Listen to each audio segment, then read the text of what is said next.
Hello, my name is Lars Larsen.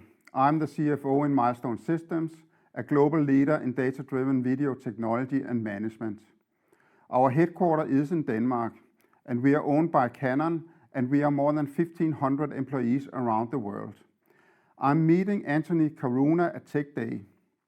We will talk about the security and safety business in APAC, where Milestone last year recorded a 26% growth.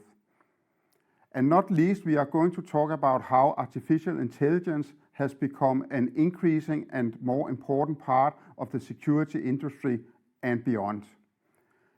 In APAC, we do see a shift from traditional CCTV to AI-enabled, cloud-connected and analytics-driven video technology.